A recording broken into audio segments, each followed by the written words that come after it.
Good late afternoon and welcome to the special committee of the whole December the 16th, 2025. It is exactly 4:30 and the chair calls this meeting to order. Mayor McKay, would you kindly read the land acknowledgement? Thank you, Deputy Mayor.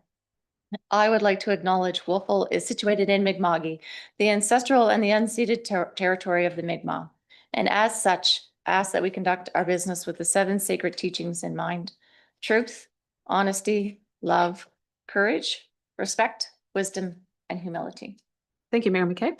At this time, I would like to hand the chair over to Mayor McKay to run this meeting. Thank you. Thank you, Deputy Mayor.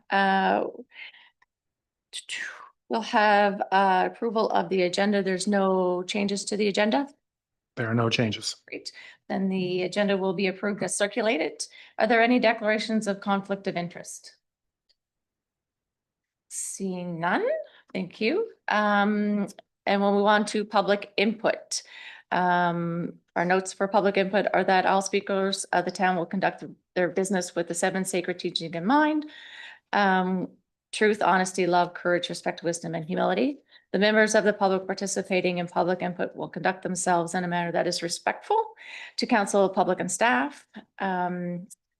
And you have up to 5 minutes to provide input that must be directed to the chair, and responses will be provided after the meeting, either via email or in person, and may be included in a future report. Any input that relates to personnel, current or potential litigation issues, or planning issues for which a public hearing has already been occurred, but no decision made by council, will not be responded to. So at this time, I would ask anyone who is interested in speaking at public input to come up to the mic and say your name and your address, and then speak. No one? Do we have anyone online? Okay. Then we'll move on to staff reports for discussion. Director Lake is going to walk us through. This is a continuation from our December 3rd meeting. So Director Lake will pick up where we left off in the slide deck.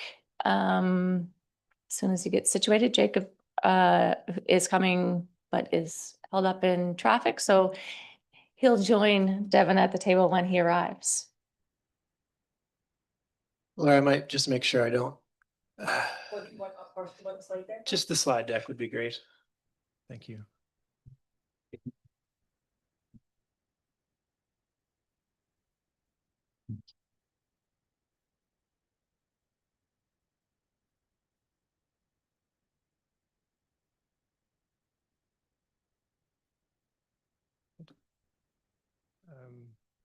I was just going to make it full screen. I think I know how to do that.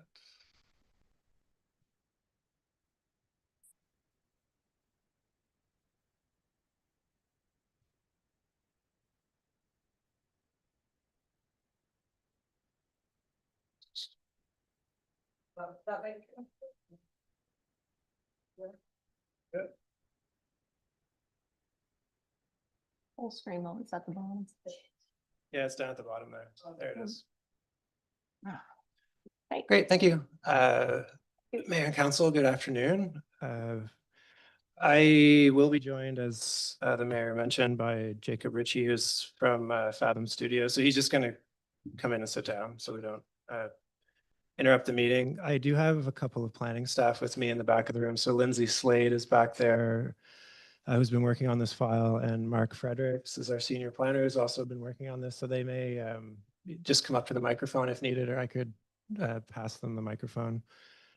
So this is the second time we're doing this presentation. So I might just show a couple of the intro slides. And so the intent of the meeting is still the same. So council is considering a recommendation that's coming from our planning advisory committee with a longer list of areas. We got through, I'm going to say around half or a little over half, and a lot of the specific zoning and mapping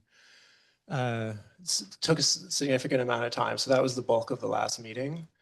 We did introduce a report with some suggestions to try to move this process into the new year with a new set of documents that council can consider. And I might just show this one before I jump into the issues, just so everyone's aware on timeline. So December 16th, you see there, we are using this for additional discussion. What we're hoping from tonight is a directional motion from council to give us the ability to work on the documents further. We would bring back, we're anticipating in late January, some updated documents with the changes reflected from these discussions. We would introduce that at some type of workshop where we can really work through the documents. We would then take, we anticipate some final direction before we would present the documents at council for first reading, which is really showing intent to move into the legislative process. So the rest from this February council through to the end of the process is really something that the Municipal Government Act dictates, which would be notification to everyone in the community that council is intending to amend their planning documents. We would hold a public hearing and a decision would be made following the public hearing. The final steps of this process, which are a little bit out of our hands in terms of timeline, would be a provincial review, and that's a review against mostly against the statements of provincial interest and minimum planning requirements that have been established. So I don't think I'll touch on anything else. There is a motion that we can bring up at the end of the meeting. And I will just get into the slides that we ended on.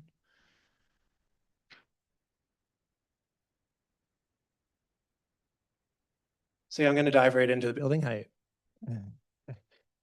So I just have a couple of brief slides here. I won't, and I think the approach that we took last time was I'll just introduce the issue and then I'll hand it back to the chair. Are you still comfortable with that? Yep. We'll deal with them one at a time. Absolutely. Okay, so we've gone a few different directions on building height, and this is really building height specifically in the downtown. We did have a discussion on individual zones at the last meeting. So that would be the R1, the R2, the R3, and we did touch on building height, but the main issue that's really emerged is what will be our upper limit in the downtown. So currently, there is the ability to build a 3-story building in the downtown by site plan approval.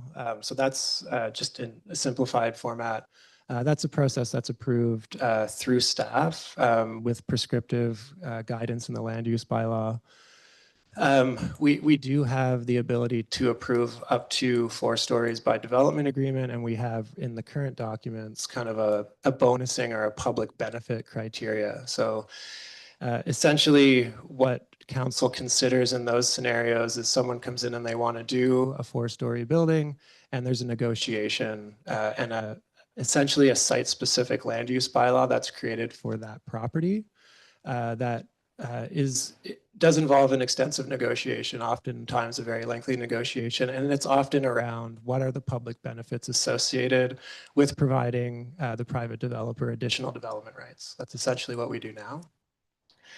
Going back before the draft documents that were in front of PAC, we had discussions around 6-story building height in and around either in portions of the downtown. We did take some direction from council in the summer and brought back documents that essentially have a 4-story height limit with a opportunity for a 5th story where there was substantial non-market housing development. And I believe the suggestion in the draft documents is over 50% of the project would be non-market housing. We certainly heard a lot about this issue through consultation, through discussion at PAC. And what we're suggesting, and this is really this box at the bottom, is moving away from the 5th story completely, maintaining a 4-story building envelope allowance with that partial 4th story, and getting rid of the 5th story allowance completely. We do want to have a little bit of discussion around that additional height if there was any conditions that council would want us to explore for them. But essentially, what we're hearing as staff is certainly the existing limitations are appropriate. We can do more with the design guidelines, and we can move that approval into a site plan approval type of approval process. I'll just for context, so this diagram on the left, it's a little bit hard to see the dotted line, but we're basically showing the existing regulations which is like a 3-story and a partial 4th story. We're then showing a dotted line for this 5th story. So that was the proposed sort of negotiated process around non-market housing allowance. What we're proposing in our report that we've submitted after the PAC meeting is just basically moving forward with our existing regulations, which is on the right. We would obviously tweak this a little bit as we're moving towards better defining our design guidelines, better defining our site plan approval process and the communication around that. But for receiving private investment in the town, we would really want to stress the importance of predictable outcomes and our ability as staff certainly to work with people coming into town to invest on what are now becoming really high value properties in the downtown. The final little bit from us is just, this is sort of a question. So we are wondering if there are community benefits that could change our limits beyond sort of how we're reading the situation at this point as staff. This is the first time we've had a full discussion with council on this issue. So is there an appetite to look at development agreement, which again is a negotiated process with council, if there was a specific public benefit? We've just thrown some on the slide here. So we're talking about outdoor pools, significant park investment, some type of public art desire, or some other outcome that we would deem in the public interest to take that additional height in the downtown. And just the last note here is just, I think everyone would agree there are probably examples in places that people have seen of buildings bigger than 4 stories that could add value to downtown Wolfville. It's just, as we move through a policy exercise with the level of change that we're proposing, I do think the time and place for changing something now versus looking at this in the future potentially also needs to be thought of. There's a lot of change in this package.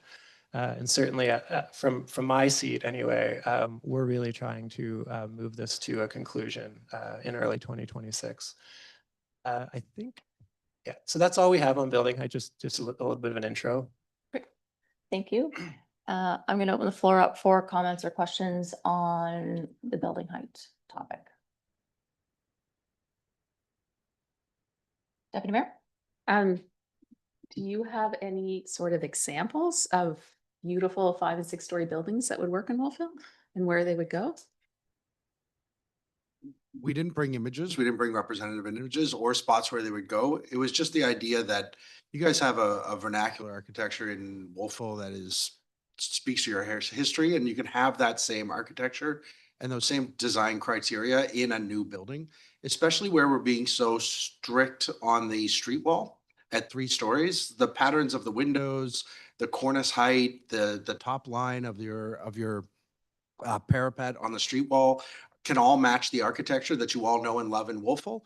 And then when you step back from that in the 4th story, which you don't see from the street, we think there's just an opportunity to create great new buildings that have that extra density on top that helps pay for that architecture, helps pay for that the extra construction costs that we're seeing, and ultimately helps Wolfville with revenue because the larger building will have a higher valuation and therefore more property tax coming in. So we didn't bring a slide deck to show all the pretty buildings. We just wanted to make the point that we can respect the architecture of Wolfville. The staff with the design guidelines that they use can get better outcomes from developers. And that 3-story street wall is so important to your main street. We just wanted to confirm for all of you that that is something that nothing in the draft document is violating. The 3-story street wall is very important to Main Street in Wolfville. We understand that. And if I can just add, the suggestion there is really, we could do that if there's interest, but I also am taking direction from previous discussions where if council wants to provide direction at this point on a specific outcome, that's frankly less effort that we're putting in because there's a significant amount of effort already going into the last discussion we had and whatever else comes out tonight. So the clearer we can be at this point, the better from our seat. So let's park that for 1 sec. Counselor Palmer? Just in this sketch you've got here, you're looking at side yards here. We're not talking about side yards at all. Like, there is no side yard requirement for buildings in downtown. This is showing a corner property, basically. Most of the properties would be flanked on both sides by a building, Like abutted. abut right? directly, and there are no setback requirements in the downtown. Yeah, and then, so the question I really have would be in elevators. I'm guessing if you build a four-story building, it's gotta have an elevator. And when I look at, well, I'll say it, when I look at 292, the elevator, whatever that's called, the top mast of the elevator, I'm sure there's an architectural term for it. So that's gonna be above and beyond this fourth floor. It's really a fifth floor. Yeah, so there's certain roof line elements, I'll call them, including utilitarian pieces like an elevator shaft that would be exempt from the building height. But the bulk of the building, that is what is regulated through what we're talking about here. I think I'd also add that that can be the same way we have a step back above the third story. You can add parameters around how close that elevator overrun can be to the edge. Again, so you don't see it from the street, even though you may see it from the drone photo. It doesn't show up and impact the street, and it's not habitable space. It's just the overrun for the elevator. Well, that's what I was Yeah. getting at. It's like, especially if it's a corner lot, Yeah. say but if it's a corner lot, that elevator shaft is on that exposed corner, it does create a different look. For the most part, if you're designing a building, I'm sorry, Counselor, to cut you off, but you don't want to use your corner area. That's your most valuable real estate. You wouldn't use that for your elevator. But where you have that large blank side yard wall, you probably would put it close to that wall, but we can tell them to put it closer to the middle. And there's ways to design interior circulation so that that can work on a center core. It doesn't have to be on the edge. And we do recognize that. That's a common bylaw requirement that you're allowed to protrude through the height for mechanical rooms, but they must be X meters from the street wall or X meters from the side edge of the building. That's easy to write in. Thank you. Any other questions or comments? Counselor Van Nieker? I just had a question about, on the previous slide where you were talking about, only going, maybe the other slide, only going, yeah, this one. So, we were talking about only allowing up to 4 stories in that, example. What would happen to that, to the building lot, sorry, on Main Street that is currently zoned for 5 stories by Acadia? That was in one of our other documents that we looked at. Would you then take that away, or would that still be allowed to go 5 stories? You're referring to President's Field? Yes, thank you. Yeah, so President's Field isn't zoned downtown. It's zoned as part of the Acadia campus, which is institutional too. But it's a separate discussion. We will have that discussion. So, but I would maybe park that. This is that red area on the zoning map, just in the downtown zone. Go ahead, may I ask another question? Certainly. Okay, so just to follow up to that, you're talking about downtown, but when we expand, or if the expansion of C1 takes place, are you talking about C1 or are you talking about Main Street? We're hoping to have a discussion about the whole downtown zone. So if there's concerns with, different heights on Main Street versus the expanded downtown zone, this would absolutely be the time to bring those. I guess I just wanted to clarify that because I think That is what we're talking yeah, about. because I've said it before that I didn't want, I think that there's too much confusion between C1 and C2. And if we were to separate C1 into different categories, then we're kind of just doing what we already have. So I just wanted to make sure that you were talking about C1 and not just necessarily Main Street. I mean, essentially what we're talking about is a 3-story street wall, which is what even in the C2 zone, you can do a 3-story street wall now. You can do a 3-story building. And that step back may look different in some of those transition zones or more residential areas. That's something that we already kind of talked about at the last meeting. Just council's desire to have and to see those overlay areas within the downtown more detailed. So that's something that we certainly are aware of, but if there's concern with the scale in particular areas, we would love to hear that tonight. That's good direction. So for clarity though, that what we're talking about now, building height in downtown, downtown is DT, which is the red zone on our map. Okay. And in the proposal, it's the combination of the former C1 and the former C2. Right, so it's that It's both. expanded version, which I think everyone agreed to, Yeah. which went from, that's really small, Highland to, Probably uh, Well, is that Seaview? No, That. that's further than that. Right Right here, Yeah, Orchard. There's just, There. just a reminder on the screen that the red area is what we're referencing. So that is the zone we are talking about when we're talking about downtown. Make sense? Yeah, the whole thing. So that was where you would talk about building height in that red zone. Counselor Elliott? Okay, I have a question and then a follow-up, if I may.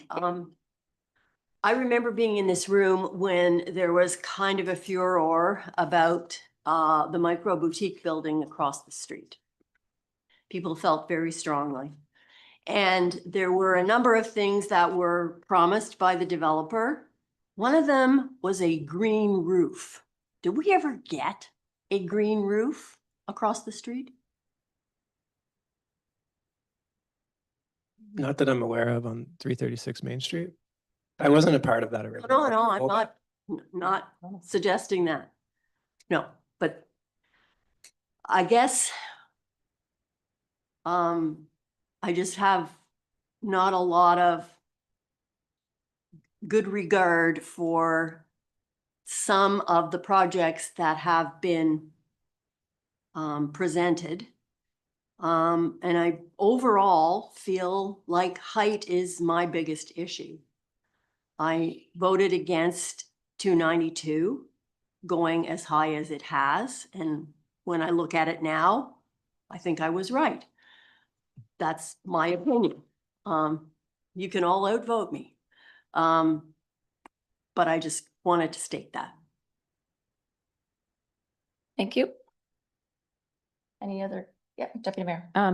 I guess if you're asking, if we're at this point right now, if you're asking what we think of 5 and 6 stories, I'm just getting my head around 4. So 5 and 6 is like kind of a big jump. So I'm not in favor of 5 or 6 right now. 4 I can deal with as a site plan that I'm comfortable with. The 5 or 6, I'm not there yet. So that's where I'm standing right now.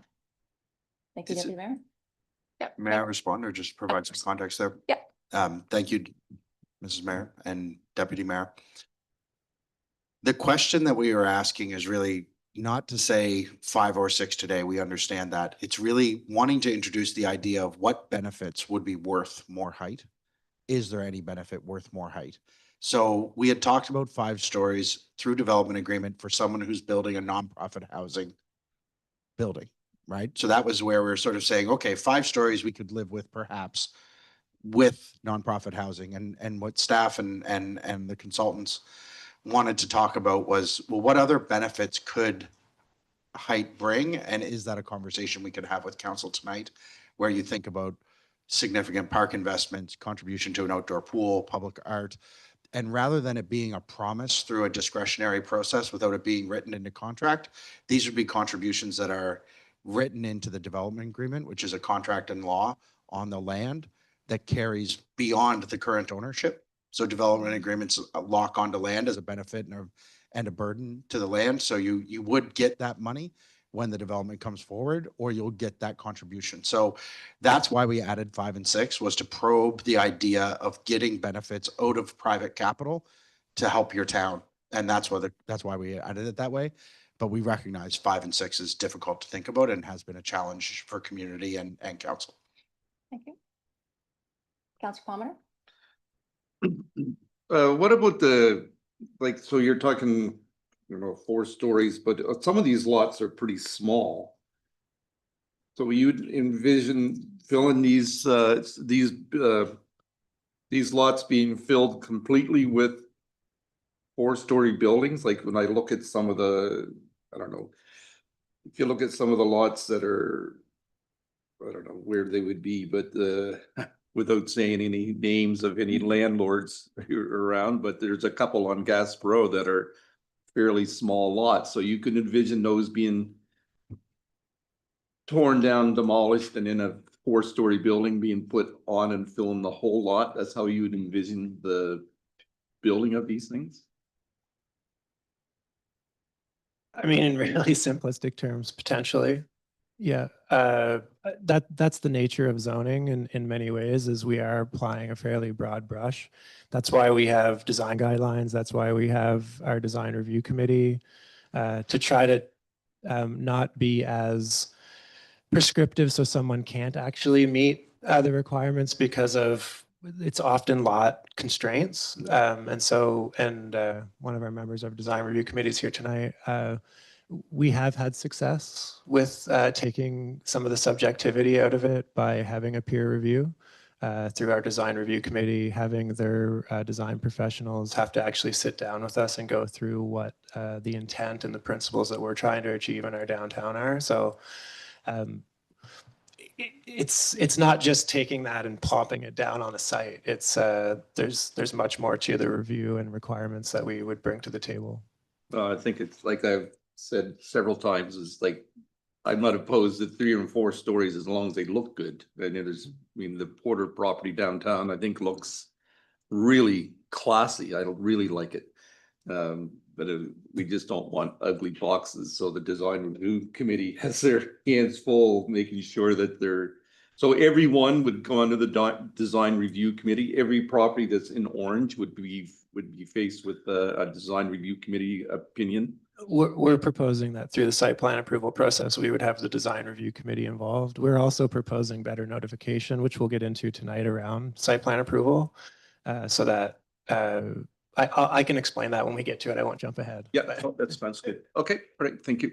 So I'm going to try and get some consensus so staff have something to bring back to us in a document. So I'll just go down the line. 6 stories, yay or nay? Yay.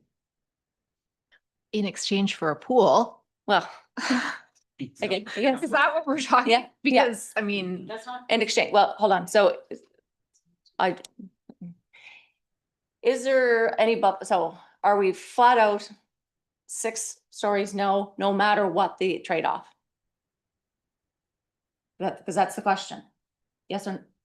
Can I? Yep. Go Okay, ahead. sorry. I guess my concern about the trade-off is like, is it going to be a trade-off that we want? As Councillor Elliott mentioned, that there is no green space on the top. So it says contribution to a pool. It doesn't say we're getting a new pool. It says contribution to a park. Is it going to be something that we kind of, gave you, but it's not something that we like in return? So, and then what's the monetary value on that? So it would be, I'm concerned about that, especially on the 6 stories. I think you did, Devin mentioned before, the 5 stories for nonprofit. I think we did briefly discuss that, but. I'm going to but try and anyway. phone everybody in. So 6, because we've got 2 hours, we got a lot of topics. So I want to make sure we have enough to come back for documents. So 6 stories. Is there anything that you would consider a trade-off to get to 6 stories? You have 1 yes? No? I'm also, no, I'm also a no. So that's going to be gone. 5, is there anyone who would be interested in 5 for a public contribution? So we got, yes? yes. 2?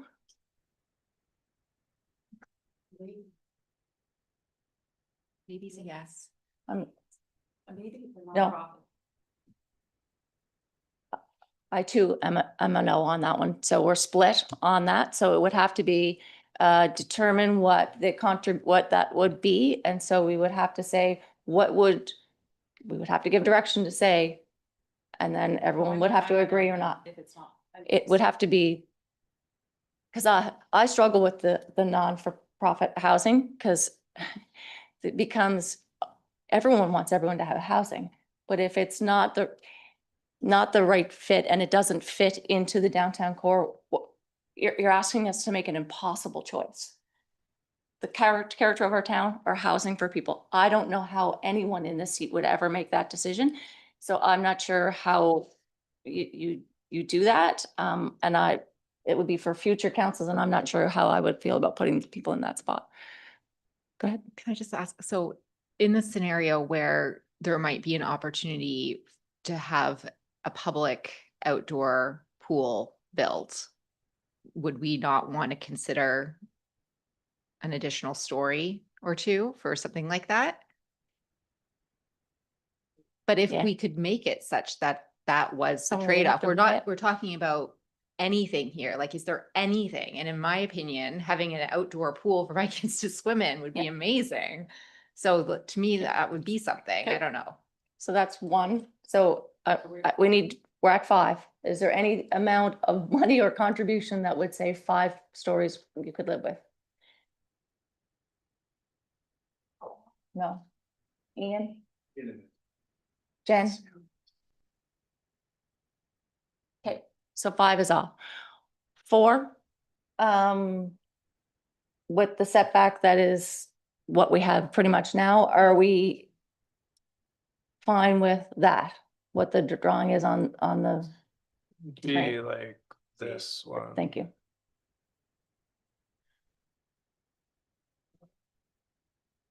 Ian?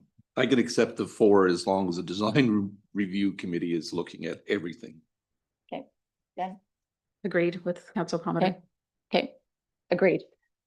When we get to design guidelines, let's make sure that those are as tight as possible, because I think you're hearing loud and clear that the character of our downtown is what's most important. And then we would have to consider also what the bylaws about making sure all of those mechanical things are not We'll in. tighten those up as Yeah. well.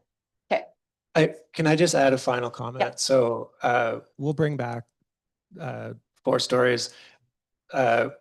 Someone could potentially bring us a proposal that is really difficult for us to deal with.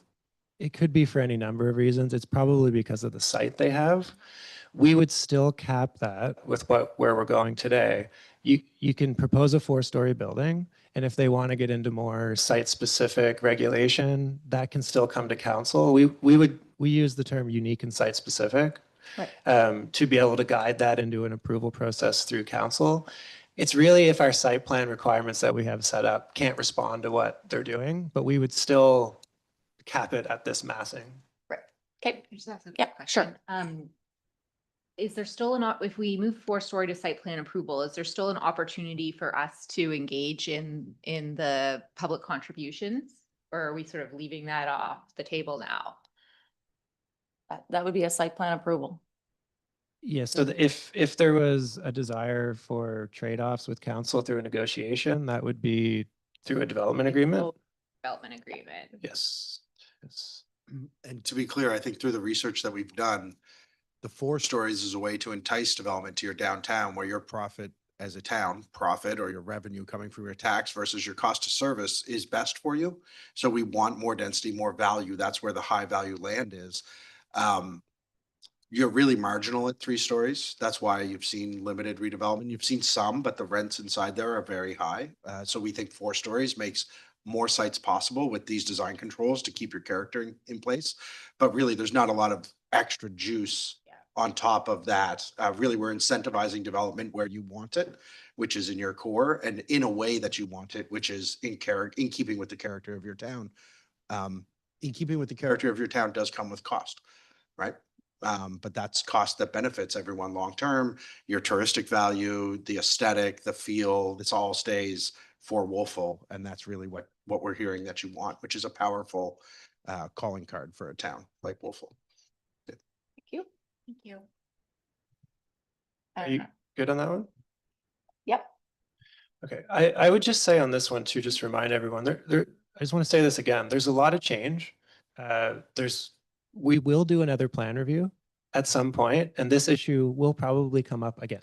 it might not, it likely won't be in this council term, but at some point we will debate this issue again. And so. Not this council term. Yeah. But I just, the timing and the level of change that we're bringing forward, I think is important for perspective for everyone. Because some people may feel hard done by that we heard from people that wanted more. I personally, as staff, and I, have talked to a lot of people in the community about this. I think we're landing in a really fair place. Thank you. Do you want to speak? Yeah. Okay. All right, on to much, calmer subjects, parking. Parking requirements are a big deal. We know this. The way that people use our public streets for parking private vehicles can affect the quality of life in neighborhoods, and PAC spoke a lot about that. So they wanted to see some new consideration of minimum parking standards reintroduced where we were advocating for more change in neighborhoods. So when we've added ADUs and when we've added some of the single room occupancy options, we recognize that those have a higher risk of impacting the public right of way with private car storage. So we're going to reintroduce minimum parking for certain uses in residential areas and encourage and really use the building code to ensure that we're getting the necessary accessible parking spaces along with that. That was another strong point from PAC, was that they wanted to make sure that reducing parking requirements didn't reduce access for people with accessibility challenges. But by and large, we still are advocating for and recommending that we reduce the municipal role in setting a minimum parking standard. We are suggesting that parking standards set by municipal governments in bylaws are not necessary when you have a private market that wants to provide parking in multi-unit buildings, because they need to do that to be able to rent the spaces in many cases. A unique feature of Wolfville is the university and the idea that students don't require parking. But we know that students more and more are coming with cars, and more the parking in the units or related to the units is necessary for the lease up of spaces in the city. So we believe that the private market can do well to provide the parking in multi-unit buildings, and we are advocating and recommending that we remove parking minimums as a land use bylaw requirement. But we will keep them in the residential area where you are adding ADUs, because those streets may not be prepared for it in the same way that your downtown and your R5 and your R4 areas may be. So again, we're not suggesting that buildings should be built with no parking. We're saying there are other controls to make that happen. And then within the building code, the table that's on your screen shows that when you have parking, the building code mandates what percentage of that shall be accessible and how they define accessible with respect to path to the entryway and proximity to the main entrance of the building. What we may end up doing is ensuring that if you do have residential areas where parking may not be built, that at a minimum, they do provide the accessible parking that would have been required had they been required to build parking. So all that is to say, if a 20-unit building in the DT zone is being built and they don't have parking included, we believe it'd be a good idea to still require them to have 2 accessible parking spaces, regardless of the fact that they may not have any private parking for their tenants. So that is the recommendation that's on the table, but we have gone away from the reduction of parking requirements everywhere and reintroduced some in the residential zones where most of the conversation was happening. And we do believe that the multi-unit buildings, we have not seen, even in Halifax, which has a robust transportation system, we have not seen buildings go below 0.8 spaces per unit. That is to say, if you had a 100-unit building, they're building 100 or they're building 80 parking spaces. There just simply isn't a demand for units that don't have a parking stall attached to them, certainly in the valley context.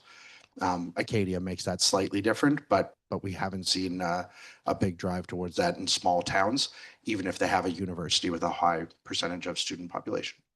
So that's our parking requirements. We'd love to hear your thoughts. Councilor Palmer? I just don't know how you implement that downtown. So especially the handicap, accessible parking spots.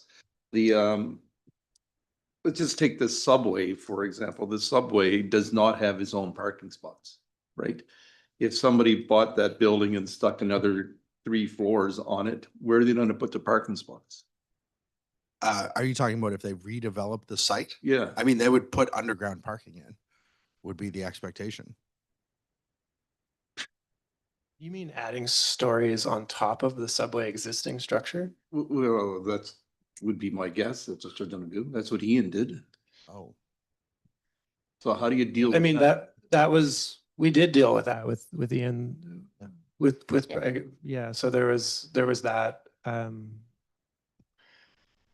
so pre my time here, there was no parking requirement downtown. And so really, most of the main buildings downtown are essentially grandfathered. There is no way to go into someone and say, now you need to provide all of this parking. Because we've had so many changes of existing uses within buildings. It's the large redevelopment that is potentially problematic, but that's where we would still have, that's what we're suggesting tonight, is we would still have some type of requirement, especially when there's a really big change in use. So if I build a place on Gasbro, like some place that's maybe crooked. So there you would like, and you'd allow them to fill the full footprint of the property, and then envision that it would be like the parking spots would be undercover somewhere. That's what you envision. if you fill your whole property and you are required to provide parking, it would have to be in some sort of covered section of the first floor, which was a very common and has been a common building form throughout Canada when we built medium density apartment buildings in the 60s and 70s. You'd often see half of the first floor be sort of supported by pylons, and there'd be some parking underneath there. And then the back end, what our design guideline would suggest is that should be towards the back of the property and not on the main street itself, obviously, because you have the street wall interests. And again, you're going to have certain circumstances where this is impossible because of the constraints on the site. If it's locked in and only has a main, like one frontage on Gasbro. But these are things that we have the ability with the development officer and the site plan approval to work through that with the developer when they bring it forward. But if it's a 4-story building on a small lot on Gasbro, it's going to be 4 or 5 units probably maximum on those small lots. So we're talking about pretty small developments that would have minimal impact and a minimal requirement for any parking. But if they don't even have a street act, like there's lots of those places don't even have driveways, I don't think, do they? Do they all have driveways? Yeah. Councillor Van Niekerk. I think that this is great because I think that it could reduce the number of cars that we have. So I think it's positive overall.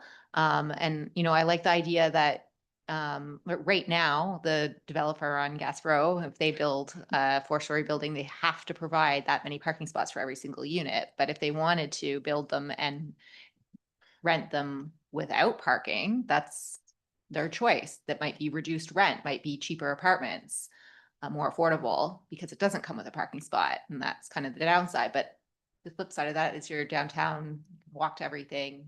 People could go for that. Anyway, my question though was right now, developers have the option to buy the spots. So if we were to put in a minimum for the accessible spots, would that still be an option to buy those or not? And also just to Ian's point, and we're not thinking about the accessible spots.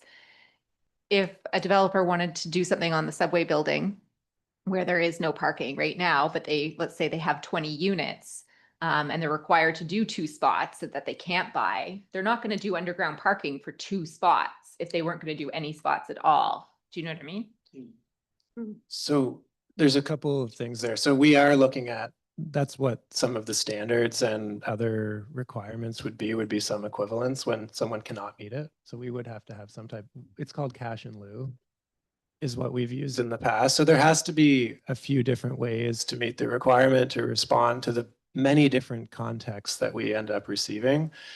There's also what ends up being quite complicated sometimes as well is just loading for certain uses, which involves parking, sometimes of larger vehicles. And there's also garbage collection, which can be quite complex, and people have to store their garbage somewhere.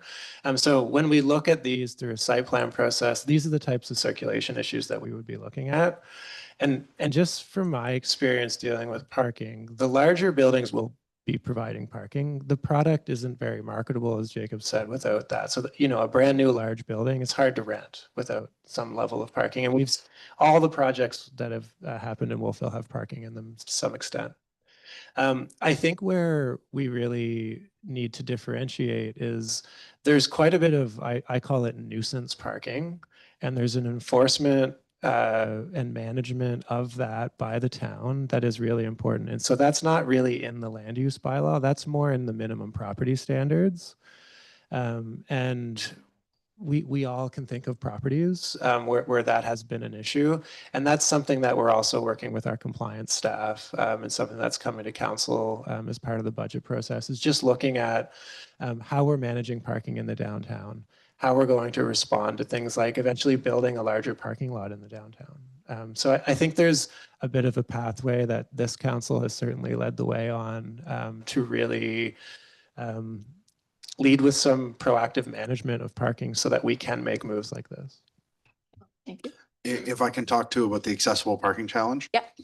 We know it's a challenge to build parking, access, garbage into these sites, but I do think because we're asking for such a small amount, it's a problem that the private sector can solve, the architects can solve, and I think it's worth pushing them on that and making them come up with accessible solutions, because more and more with an aging population, these accessible spots, they're not getting to be a smaller need on site. And in fact, we're seeing properties where developers are choosing to designate more of their parking accessible than is required by the building code, simply because they see I won't say fights, but they'll see the struggles, the competition for the limited accessible parking spot that exists as more and more people have blue tags on their cars. So we think it's an appropriate challenge with an accessible mindset to push at the architects and the private sector developers.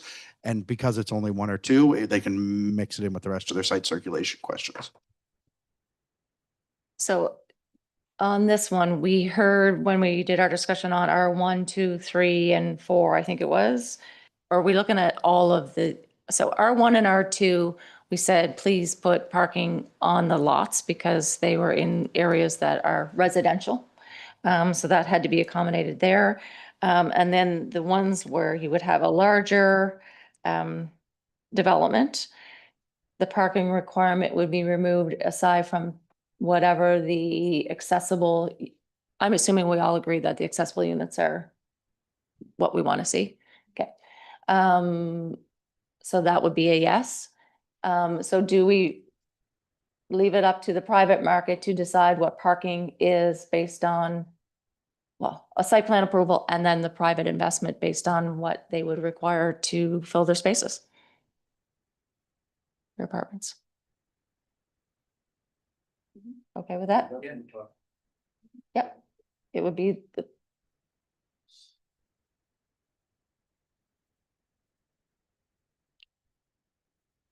And then I would kick it back again and say, as part of our operations and budgets plan coming up, that we look at compliance and enforcement for our parking and minimum standards. Do we hear that? Yeah. And 1, 2, 3. So, do we have something to say, or are we going to move on? You want to turn your mic on and make a comment, or are we going to go with, because so far there's a majority to say that as yes. Are we moving on? 1, 2, 3. Yeah, if there's something to be said, let's say it. This is the time. Go for it. Councilor Okay, Guthrie. all right, so we're talking about parking in R4 as well, right? Am I correct in saying that? Yep. So the R4 is, At the top of the hill, and private investment will determine whether they need cars or not. Do you think that would be a logical thing to get in their money from the bank? I don't know. I don't have that much faith in out of town investors. Deputy Mayor? Can you just remind me of the current parking requirements? What they are right now? I think you said did you say point? 1.5 0.5 per unit. Okay. Yeah. And we've seen a lot of different things come across our desks that we really don't have the ability to deal with electric vehicles, with autonomous vehicles, with car sharing, with the way that things are changing quite quickly. We don't have any way to really deal with that. We had a proposal to put in a parking carousel. This is a real proposal for electric vehicles that would move the vehicles around like this, which would take up a lot less space. You know, our land use bylaw doesn't contemplate that. But I would say to you that I haven't not dealt with a multi-unit proposal, an R4 level proposal where someone doesn't want to put parking in.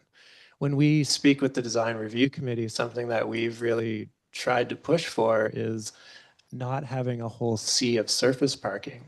And so some of the standards that we'd like to still see in here is if they are going to provide significant parking, we would like to see that go underground. And it really cleans up the site. It gives a lot more ability to do landscaping and have that pedestrian realm, not just be, 80 cars on an asphalt parking lot. So that's the kind of stuff that we'd like to maintain. That's really worked. It's stuff like single room occupancies as well, like a large home that's being converted. We have a parking requirement for that now. So these are the types of things that would continue to be addressed. So it's 1.5 in all zones except for downtown. There's no, what is the downtown? Because it's not 1.5.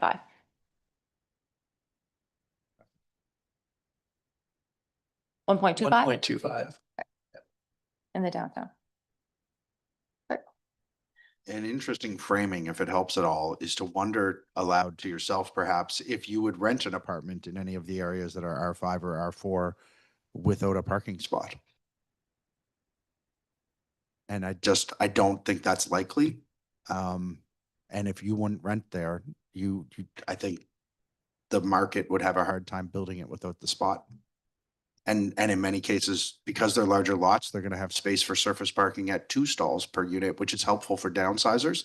A lot of downsizers start with 2 cars and end up with 1 car as maybe someone loses their ability to drive. And sometimes as they go from 2 people in a unit to 1 person in a unit, you do see change in parking need over time.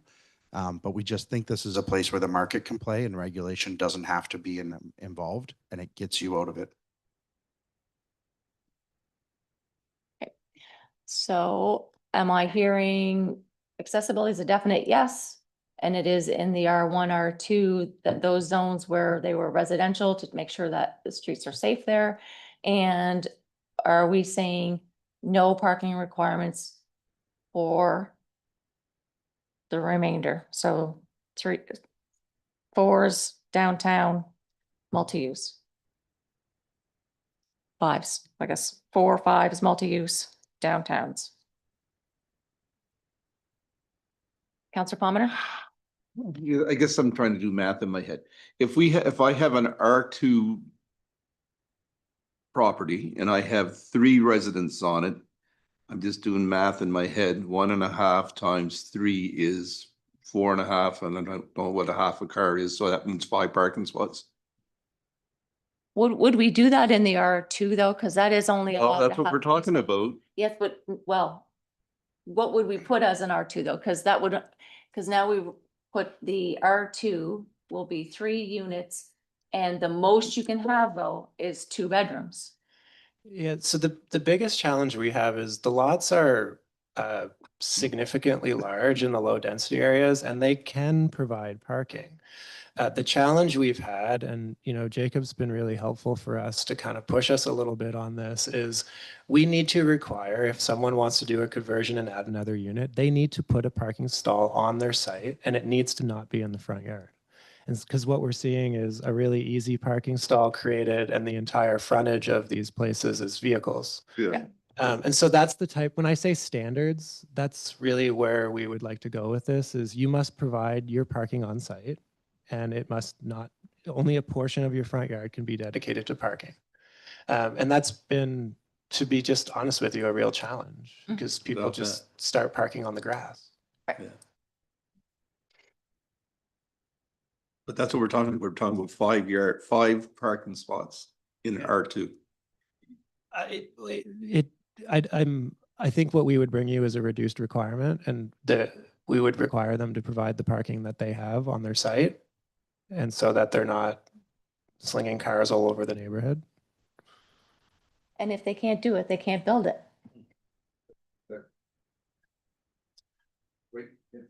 That's another A lot of- constraint that we. A lot of the like. low density uses though, the lots are significantly large. Like there's a lot of room to create a small parking area on these sites. It's a matter of requiring them through our approval process to build a parking area.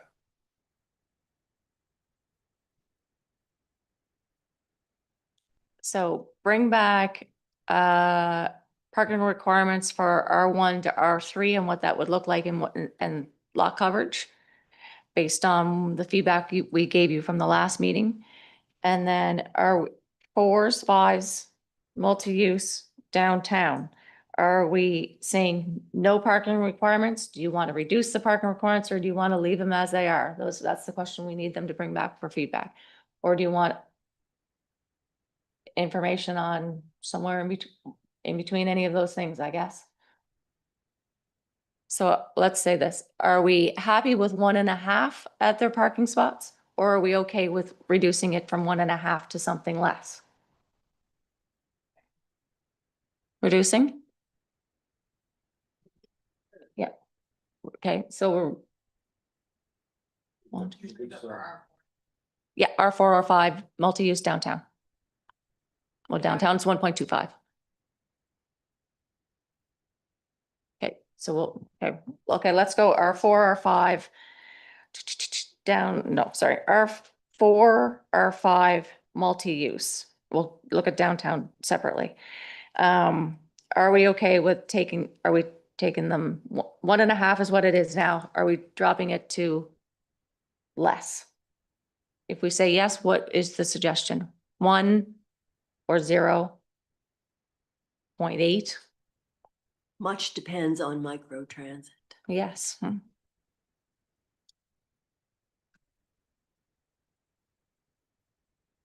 Councilor Palmer. Well, I think if you're gonna throw in multi-use, we'd have to look at what the multi-use is and how many employees they would have and how they're gonna get there. Same, just as Councilor Elliott said, with the, so that would be a consideration of what the multi-use is.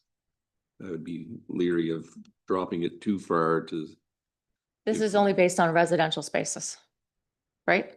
Parking for a business is a whole different bucket than requiring 1.5 is based on a unit. The way that we looked at R4 and R5 as well, just keep in mind, these are the largest properties in the town. No one is building these out to the full extent of the lots, and there are significant setback requirements in those zones. I think the R4 and the R5 is the least of your concern, because as we've said, that product brings parking with it. I think I hear you on 1, 2, and 3, and I think downtown is where we probably need the direction. Okay.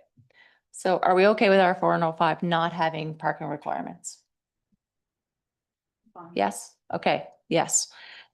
For multi-use will depend, downtown, I guess is the last one. What are the feelings on, because that's 1.25, are we, I heard from Councilor Van Niekerk to take all parking requirements off. Anyone else have a strong feeling in that one way or the other? But you're suggesting taking it all off and leaving the accessible. Yeah. Good? Good? Okay. Ish. Okay, good-ish. So downtown to none, or 4 and 5 to none, and then the rest of the residential sites, you'll come back with suggestion on those. Okay. Accessible stays regardless of where you are. Good. Okay. So the next one, I'll look to council, but this was a suggestion. This is the wording that we had in the PAC motion. We went through this in great detail at the last meeting. We went through our 1, 2, 3, 4, 5. And really what we're saying here is including all of these zones, especially the R3 zone, I think really helped with kind of coloring this issue and providing something that isn't frankly so scary to people. And that's what I think the R4 was doing. It had a lot of development rights. It was a lot of the town. But certainly we can talk about this again tonight, but that was really the intent. And you'll see here that, you know, we're just referring to all of the discussion between the zones that we did last time. Any questions, comments on the zoning transitions? Good. Okay. Is this where we would talk about buffering? Sure. Okay. Anyone have any concerns about buffering? Or suggestions? Buffering between zones, yes.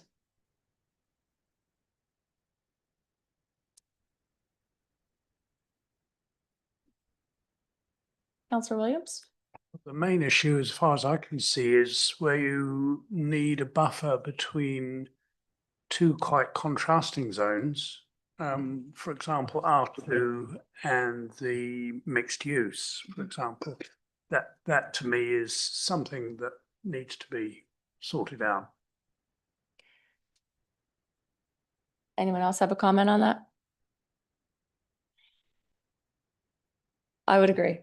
Go Yeah, ahead, Deputy Mayor. sorry, I would agree also. I mean, if there's gonna be, you know, over a 2-zone difference like R2 and then you're going into an R5 or something like that, then that's problematic because then your backyard changes and your neighbors change. So I don't know how you're gonna look at that, but I do agree that you don't want to have more, like for me, I don't want to have more than like a 1-zone difference. That would be my preference, but I guess it's all dependent.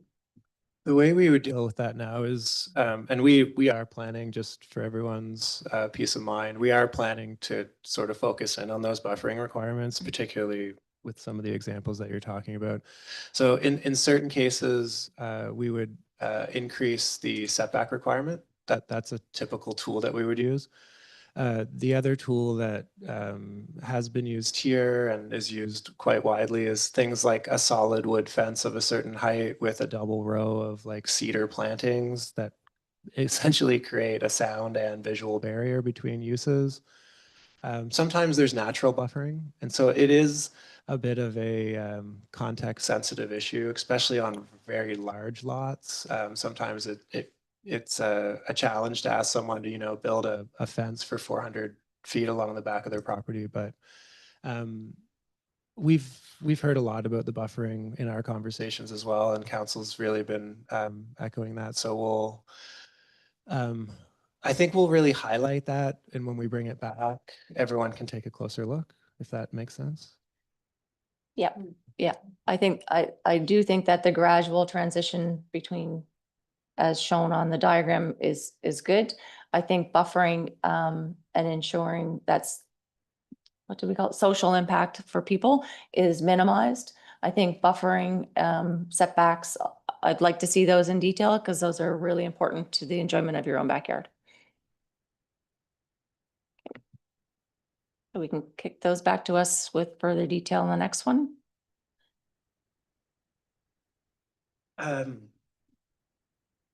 So the next one, we did draft a revised set of design guidelines. And maybe I'll just give a very quick overview of what the design guidelines are for the uninitiated. But for certain types of buildings, all of the ones that would be proposed within the area that you see here, we would enlist our design review working group that advises staff based on the design guidelines document. And we really are focused on certain principles to achieve better design outcomes. That's really what we're trying to do. I think the process has been a big success, especially in a town this size. And I said this earlier, but I just want to reiterate it. The real power of it from my seat is we have the design professionals for the proponent and our own sort of in-house experts reviewing that alongside staff. So we've had success. Where this is going in this process is a desire to apply the design guidelines. So apply that review, that peer review really, to buildings outside of the design guidelines area that you see. For buildings, we're suggesting probably of a certain scale, particularly when we're potentially trying to integrate something that is larger than what's around it. I think that's just the reality of the process. And from the staff side, we would also support that because we do get better outcomes. And so the process is sometimes a little longer. I think everyone needs to just acknowledge that the process is usually more costly for the proponent, but that's sort of the cost of doing business in many ways. Questions, comments? Councillor Van Niekerk. Thank you. So these shaded areas are what you're proposing the design review guidelines apply to? So these are the existing areas. We didn't change the spatial boundary of where it automatically applies. What we're saying is we would bring back suggestions on projects of a certain magnitude, probably a unit count or a scale of project, where we would also be able to use the design review committee. It would be a clear requirement in the land use bylaw, so it's not a surprise to the developers. That would be regardless of the location, not Exactly. this map. It doesn't matter if it's in the shaded area, if it's of a certain size, we would look at it. Yes. Yes. When your design review or your design guidelines were first written, I believe they were about protecting what we know as Wolfville when we drive through on Main Street, to be honest. And what we've heard from PAC and the community is that there's more to Wolfville than just the Main Street look and feel. And having that design review folks being able to think about how new buildings come into areas closer to the highway and up the hill is something that they were really interested in. So Devin and the team are suggesting that we have some catch, whether it's land size, unit count, value of construction, something where we trigger and say, okay, now you're big enough that we actually need to go through the design review. But we wouldn't make everyone go through it in town because it becomes a burden and an unknown in terms of just doing simple host construction. If someone's trying to renovate their home or whatnot, we don't want to create burden. But we do hear loud and clear that the residential character of neighborhoods away from Main Street are as important as Main Street to Wolfville. And I think on that note, that's exactly what I was asking about, because there's developments that are going up in areas that were otherwise kind of quiet cul-de-sac type streets, and those developments change the landscape of that street and for everyone else that lives on it. And so while we look at a site plan approval for the site specifically, how can we kind of take into account what might be changing for everybody around it when it goes up? And that maybe is beyond the design review guidelines, but I guess that's just a question. How can we kind of help that process? I think the last discussion around buffering and the general land use layout setbacks, residential character is often defined by the overall bulk and mass. I think where it's perhaps even jarring to some people is some neighborhoods were built out as 1-story areas and they've always allowed 2 and 3 stories. So someone puts up a 2 or 3 story building and it's a big surprise. And so that's where some of the triggers of this I think are important. I did have and some people probably don't want to hear this, but I did advocate in the last plan review that almost everywhere in town requires for projects of a certain scale that they have to hire an architect. We did get pushback on that from other design professionals that do design work for buildings. And we brought that back to council and made a change to that. And the fact of the matter is there are other professionals that can design buildings. And so that is a tension that still exists. So, design is subjective. Some people don't like things and some people love them. So that's the challenge with this process. But that's also the power in having the design review committee, having that sort of subjectivity, at least somewhat brought out of it through discussion and sitting across the table from the designers and trying to appeal to their better nature. Thank you. Counselor Elliott? Thank you. I just wanted to note that we've been very lucky with the design review committee that we have had since this came into effect. Two eminent architects, and I don't want to be a broken record, but well-known local history buff in John Whidden. And I think those two components are really, really important. And if we're going to talk about design guidelines anywhere in town, that's the kind of eyeballs we need. So we're lucky. Thank you. I would second that thought. I mean, I think they've done a good job for sure. Thank you. Agreed.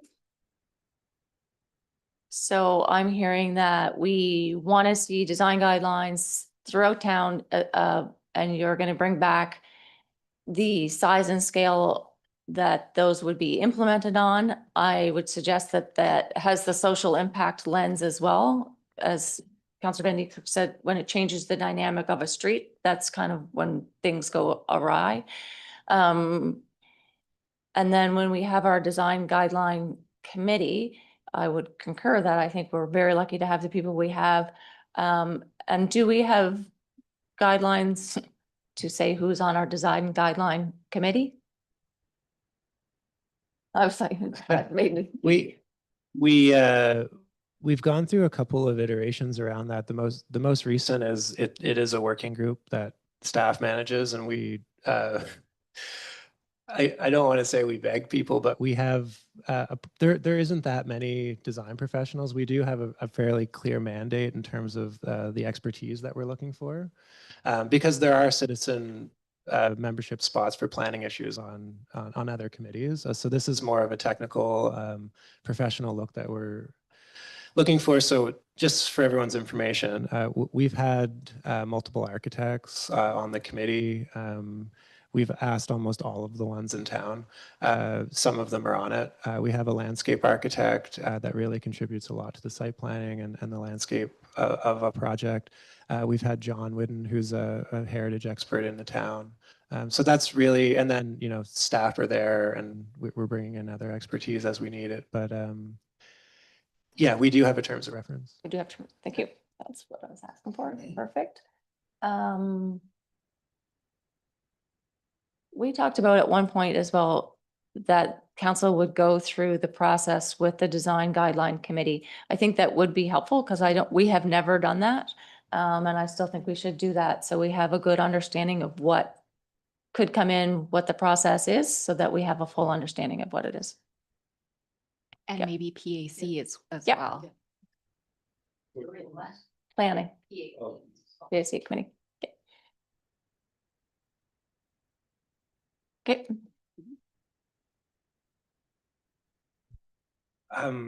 This is a good segue, really. A lot of the design guidelines, certainly through the 90s, and the original set of guidelines that we had were really focused on, I would call it a heritage aesthetic, and were quite prescriptive in terms of particular building detail around that.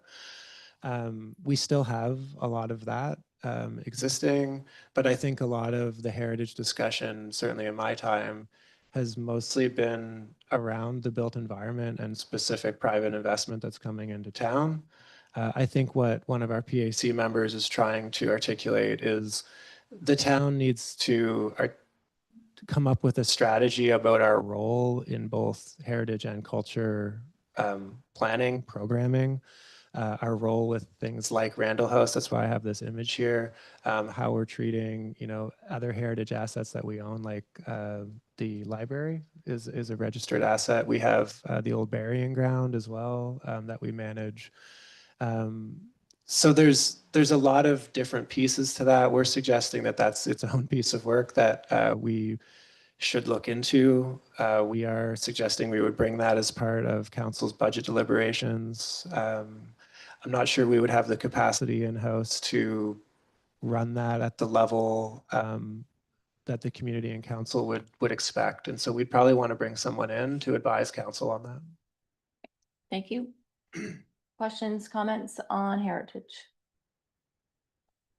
I just have a comment. Sure. The new please. fence at the burying ground looks amazing. Mhm. I just want to take a peek when you go by. I see it every day. Thank you. Deputy Mayor? So Devin, we do have a heritage rep on planning, PAC. And so, and you did say that the design review committee, there is somebody that's strong in heritage. Yeah. So is that like a vital component? And is that in the terms of reference that there has to be somebody on that committee? That's, So you're talking about planning committee? I know the planning committee terms of reference, but I was just wondering about the design review. Yes. Yes. Okay. I think you have consensus that is come back with part of our budget and our ops plan, please. Okay, is everyone good? Yep. To go on the next one? Okay, Yeah. so there's a lot of words on this slide, so I'll try to sort of simplify this. We introduced site plan approval, and honestly, a lot of the province of Nova Scotia introduced site plan approval quite recently. So other than HRM, there hasn't been a lot of this type of approval for development. In Wolfville, almost everything was permitted above 2 units by a development agreement. So we have probably more development agreements per capita than anyone because all development essentially went through a development agreement.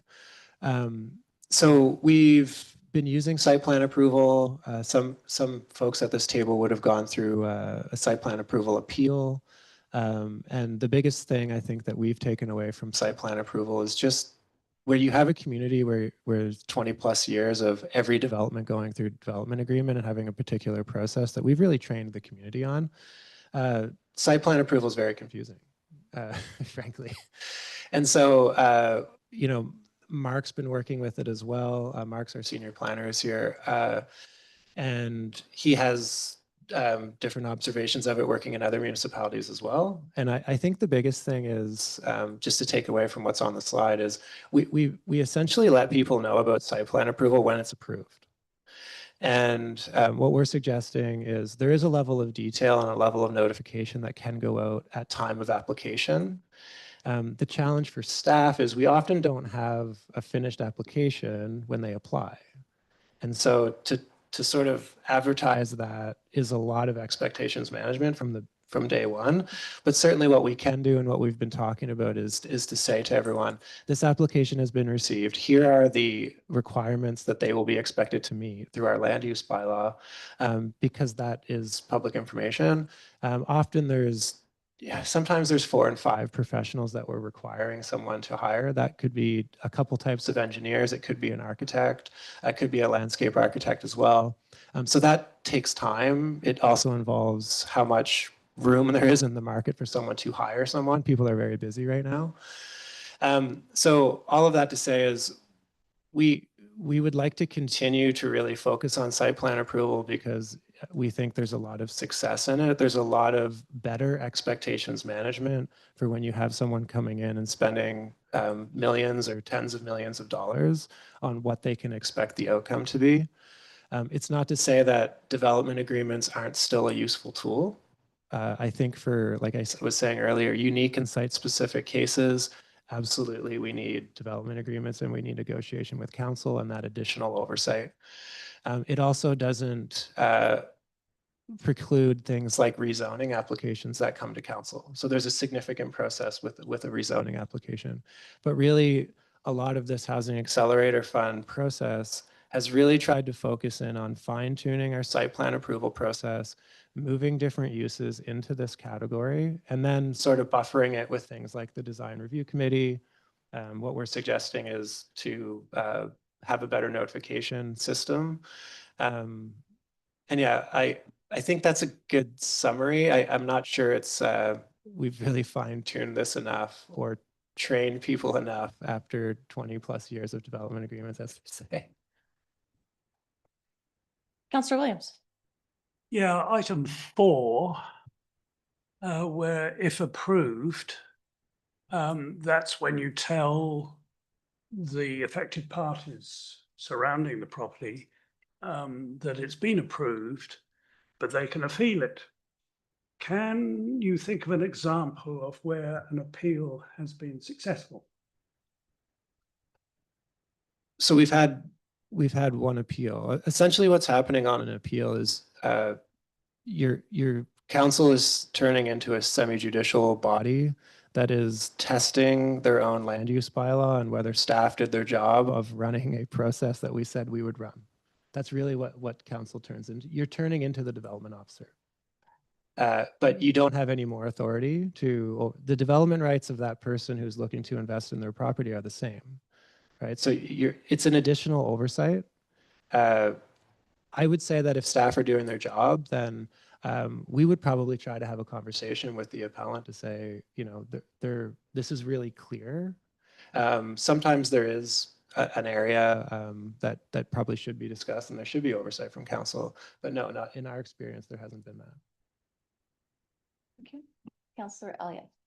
I'm interested to know if the new apartment building up on Pleasant Street was done by site approval.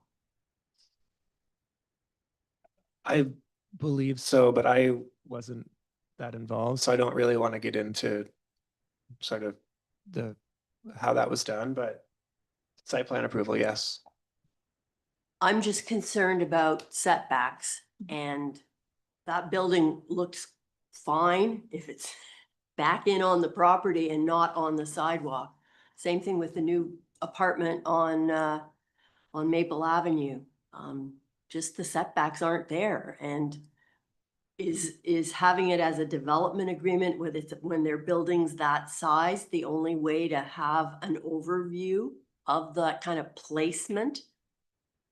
I don't know. I would offer, site plan approvals are a review mechanism against the bylaws that you pass. If you want greater front yards for large buildings, that's a great comment to make to help us in the land use bylaw, so that when we write the R4 rule, you get that setback. If you've seen something on Maple on Pleasant that you don't like and you want to make that point, we can write that into the land use bylaw. But then you're right. If you're trying to go on a site by site basis and have council involved, then development agreement is the tool. If we're using site plan approval, that's almost an indication that we got our land use bylaw right. We like our land use bylaw and we want to regulate against it, but let's make sure we get it right. So if the front yards aren't enough, the place to fix it is in the land use bylaw, so that we can keep using site plan approval, so you can have some certainty for your landowners, but you don't have to come back here and have the knockdown, drag them out battles around every development that can really slow things down and disincentivize investment and reduce the available housing stock. Can I just say one other thing? I really think that I just want to underscore the role of the design review committee that we would like to cement in the site plan approval process. And so the example that you're providing could be, it's the one I thought of. When you talk about scale, when you talk about existing built forms that are on a street and there's maybe a pattern to them that everyone really got used to, and we have an application that's coming in that's going to really disrupt that, and clearly there's some mitigating factors we can take. That's why would like to introduce that. And the other, I think, really important piece is more the communication. I think if people know that something's coming and they know what their requirements are and what tools we have to work with, there can be a much more respectful process and expectations managed. That what we have up there is the existing minimum requirements from the Municipal Government Act for site plan approval. And we're suggesting that we go a little bit above and beyond. Councillor Elliott. I would just say that a couple of times I've gone on the planning web page to look at what's intended, and I can't understand it because I'm not trained. So if you want to have oversight, you kind of have to communicate that this is happening. And I go back to when PAC and council used to get monthly reports. This is in the works, this is in the works, this is in the works. It might help for those of us who can't go on and look at architect drawings and tell how far it is away from the street. Just a thought. I think that's a totally fair suggestion. And I think that's another piece of communication that, like kind of more internally with council that we can take stock of. And I'm kind of looking at staff here, but I think that's totally fair and something that we should be able to do. Deputy Mayor? So just to be clear, would we add in the site plan, like specific, the setbacks, like that are important as we discussed? Like, is that something that we need to add to it or? They would be there already. Yeah. It's some of the triggers around, if I'm catching you here, if a use is a different zone next to a lower density zone, we have a whole section that is sort of triggered. So there could be enhanced setbacks, or there could be those enhanced buffering requirements to lessen the impact. Yeah, but that is a section within the land use bylaw on its own. Just to build on Councillor Elliott's point, like when we had the development agreement, those are questions that we would ask as council because it's a big deal. So would we miss something like that and say, or would staff miss something like that? And we'd say, okay, that's not what we thought. So just to be clear, that's all, because we're not going to be seeing these. That's the whole point. We're not going to be seeing these. So do we need to have something written in there? Because I do agree that setbacks are really important and the buffering is really important. I know we talked about buffering, but do we need to add that? It will be, it will be in there. Yeah. Okay. Just to be really clear. Yeah, I have the same concern.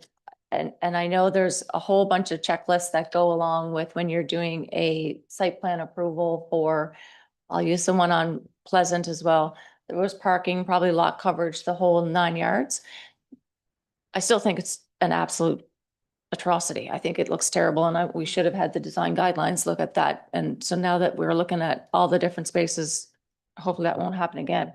But I guess and I think I asked this the last time on a site plan approval, and I think the answer was no, but I'll ask it again anyway. When staff look at a site plan approval for something like, I'm just going to say R4, for instance. So there's a checklist that you're going to say, it must not cover this much of the lot. It must have this much parking, and it's going to have this, it's going to have that, it's going to have a setback, it's going to have all of this list of things. I'd like to see what the list of things is. Like, we've never seen what that is. And so I was like, I would actually like to see, what does staff use as the checklist? And are there things that we should consider adding to that checklist now that might say, what are the social impacts of the neighbor? What are the buffering? Like, as we go through this, what does that list look like? These are the checklists that you see on the screen. So if you bring us a proposal in just pick a zone, R2 zone. Yeah. All of the lot requirements that are listed. Yeah. Essentially are what we're checking against. And some of them have multiple sort of criteria associated with them. So some of them might say, if you're doing a townhome, it's this, but if you're doing a small apartment building, it's this. We could show you, I mean, we essentially during the appeal on a site plan, we published a checklist. So we could share that. Yeah. Yeah, I mean, we can show what the review is, but really what you're doing by reviewing the land use bylaw, that is the checklist. I understand that, but then you just said, oh, but if you do this, it's this, and if you do this and this, I'm not a planning expert. So what I need to see is, I guess that's why the development agreement was just so checked and balanced. I understand it's cumbersome and it's long and it's all of the things. But it gave us a sense of comfort that people were investing and building things that were congruent with what we felt they should be part of that community. So yeah, and we got to do the negotiation of what that was for good, bad, or the ugly, we did. And so that's where it struggles. And if we don't get every single detail, there's no way the public is going to get those. So I think there has to, I agree, the communication to us on what it is, what it's going to look like. So if people have questions, we can help answer it, maybe. But together we can, as council and staff, we can definitely do that. So, but then I think it's, knowing what is in there, because I think if I look at Pleasant and said, did I think that was going to be built on that lot based on the land use bylaw that we approved 2 years ago? The answer would have been no. So we didn't get it right. So let's get it right. I think the thing we could do to help is we tried to, the front end of the land use bylaw has a bit of like a how to use this bylaw. And I think we could add something like that. We do have a list, but it's much more broad. So it's more for someone responding to the bylaw and looking to build something. So we say, if you're coming in for a site plan, you need to go through, this is the process and here's the submission requirements. But I think we can easily, because it would help us anyway. Yeah. We can easily develop another piece there. Because it's again, just an expectations management tool and everyone can see it. Everyone kind of knows what we're going through. And on both sides of the fence, it's clear. Whether you're a developer or the community, us, doesn't matter. We're all seeing the same document. Great. Does that make sense to everybody else besides me? Okay. Counselor Elliott? Oh, sorry, I didn't mean to. Oh, sorry. Okay. We can move on from site plan. Good. Everybody okay with that? Okay. Thank you.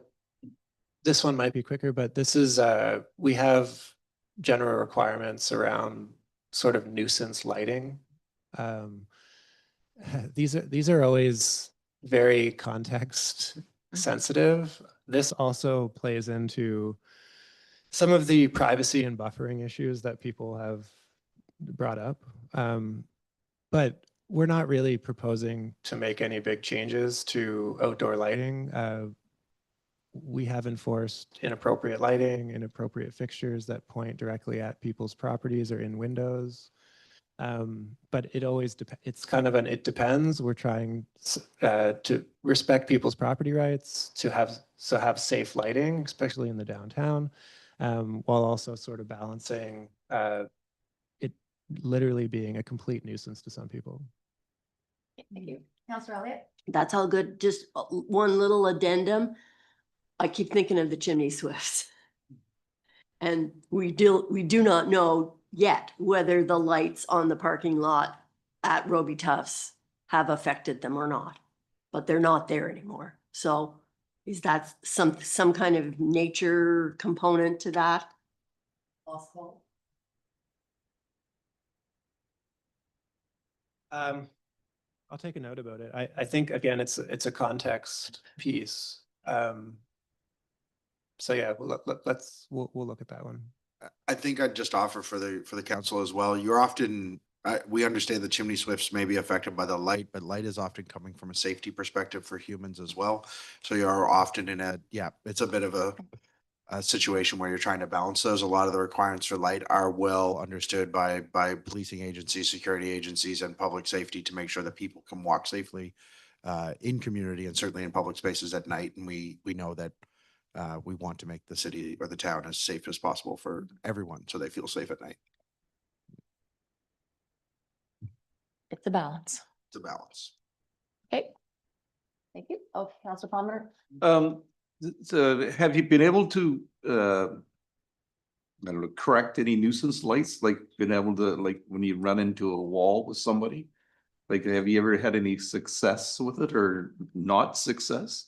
I mean, some of the new lighting is just incredibly bright. And so some people didn't realize what they bought.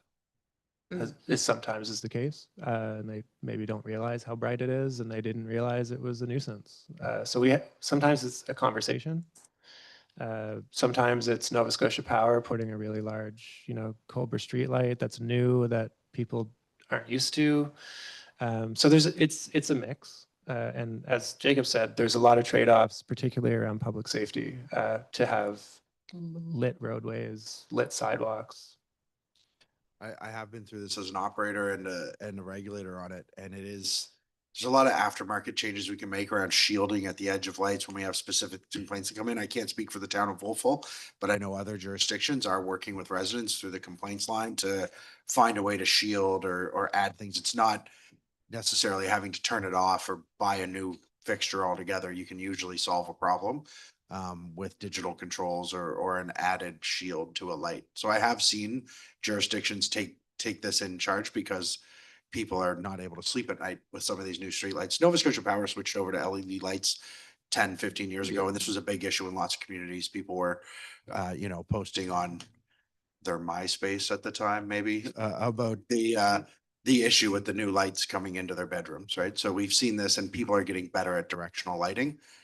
So I think you'll continue to have success, and that directional lighting is able to better preserve safety and care for the wildlife as well. Yeah. So we do have a bylaw with enough teeth in it to be able to correct that if we needed to, but that's really my question, I guess. I don't think you're in a regulatory position. You're more in a human position where you're just talking to people and they're working it through because the cost isn't extreme. It's really tough to regulate this because it isn't, it's not a world that, because the fixtures are changing and are pushed privately. They're not a regulated entity like a curb or a sewer grate. That's coming in and has an engineering standard on it. The fixtures really are harder to track. And the success I've seen is with good outreach, hand-to-hand communication and reasonableness of neighbors, rather than a regulatory hammer saying it shall be thus. So I'm just saying I've seen success with that because the aftermarket changes aren't that expensive when you're adding shielding to a light rather than having to replace it. Devin mentioned someone didn't realize what they bought. But if you're a single family homeowner, you may not have the money to go and buy a whole new light fixture if you just got it installed in your house. So maybe there's a shielding solution that works. And I've seen success with that in other jurisdictions. I'm just offering that. It's hard to regulate. Thank you. New corridors. I'll try to be really brief on the next few because I think they're, I don't want to diminish any of them, but I think they are more minor issues compared to what we talked about tonight. And we're, is it? It's Yeah. after 6 now, or? It is. So there has been discussion, I would say pretty significant discussion about view corridors. We do have a protected view plane that we discussed at length from Reservoir Park, and there's suggestion around looking at views. One is from Main Street, kind of looking across Waterfront Park or that general area. The other one is a view corridor down Central Avenue, looking out towards the Dykelands.